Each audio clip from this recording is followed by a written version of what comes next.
Hey, Paul here for Retro Gaming Arts, and today we're going to be doing the Unibios mod on a NEO GEO Cdz. If you don't know what the Unibios mod is, I actually recently did a video fully explaining exactly what it is and what it does, and this NEO GEO Cdz was sent to us to do the Unibios on. The Cdz was a Japanese exclusive upgrade to the NEO GEO CD that actually had a double speed laser.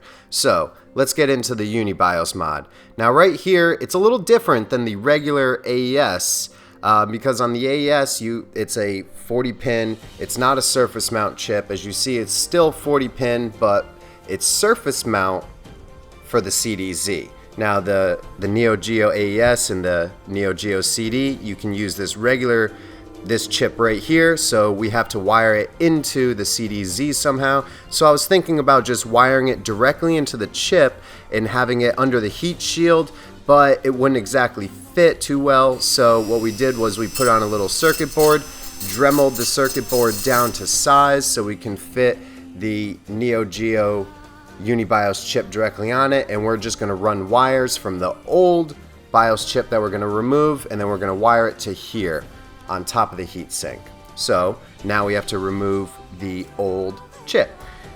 It's a 40 pin chip, and the NEO GEO Unibios is also 40 pins, so we're just going to do a 1-to-1, all the correct pins from here onto the Unibios chip.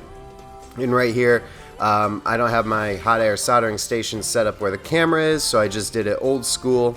And the way I'm doing it is I'm just heating up each pin using the small fine tweezers just to pry up each pin, being very careful not to rip up any traces, because that'll be the first thing that you would encounter. And the NEO GEO is, it's an old console, it's kind of delicate, so we want to be as careful as possible, and that's the most important part, is being careful during removing this chip.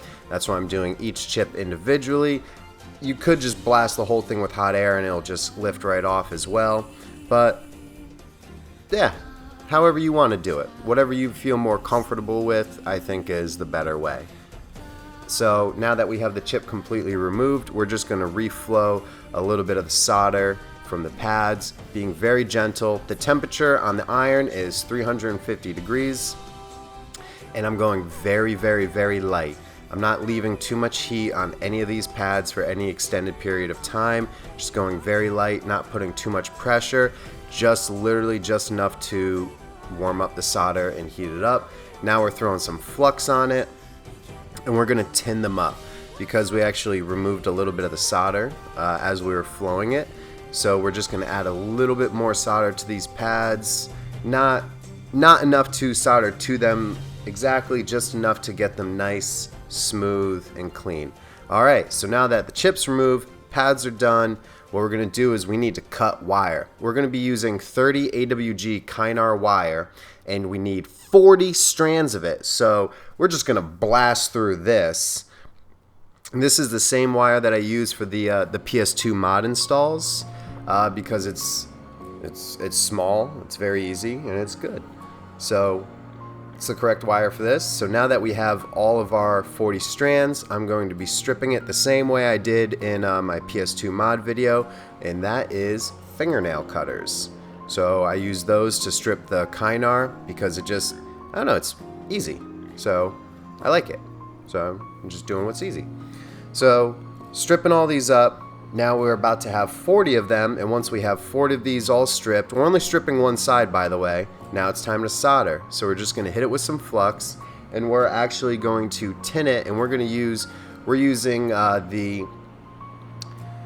this is a Type C style chisel tip soldering iron. It's 3.5 millimeters in diameter. And we're just going to use it because I like the flat end. In the flat end, you can really push down onto these nice surface mount pads and get the Kynar wire to stick to it very easily. Well, actually, it's the flux that's making it stick to it. But what I like to do is I just tin up the pads with a good amount of solder, and then I just push down on top of the Kynar wire, right on top of the pad, just pushing it straight down. And yeah, It's nice. It works good. It works well. This tip, the flux, the kynar, each piece of kynar is stripped to the same length of the pad so you don't have any excess running off. And if you, during stripping, like I'll snip the edge of the kynar wire to make it exactly that length every time, or as close to it as possible. You know what I mean though. So yeah, so just going over each one. I'm gonna blast through the rest of these pretty soon because it's literally just this part over and over. But you don't really need to necessarily, I would say just get it in place. You see how I don't even get it exactly in place at the beginning, and just by flowing and pushing it over, you then work it in place. You kind of just work it. And then just make sure, oh well, that one bridged, so I just removed it and doing it again. Just make sure, you know, be gentle. The iron's still at 350 degrees for this entire mod. The whole mod, it was 350. So now that we got one side done, we're gonna do the other side. In this one I did black wire, and the reason for that was because it just made my life easier, because we're going to be routing it to the Unibios chip.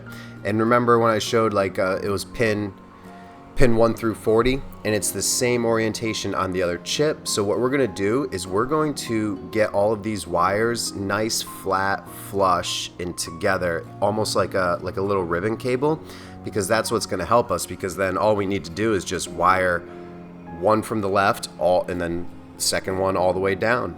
And that's going to make it a lot easier to keep track of all these wires, because there's a lot of them. There's 40 of them.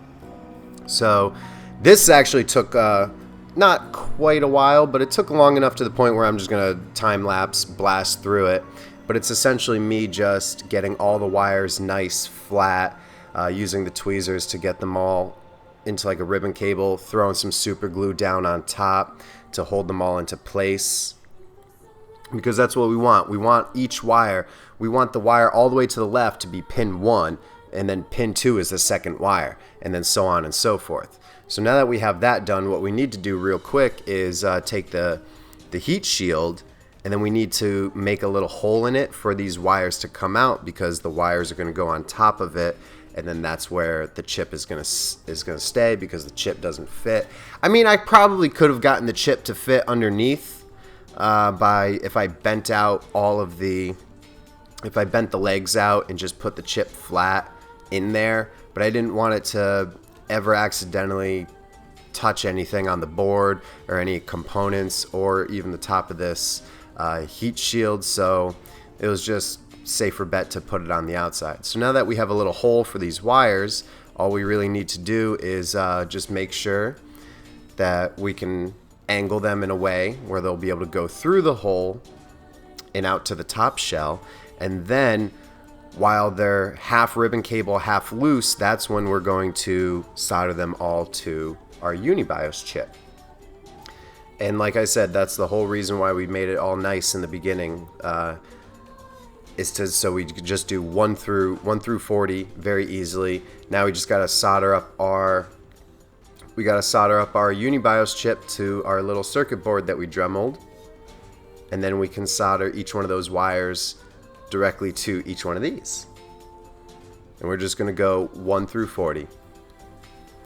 Now I started with pin 1.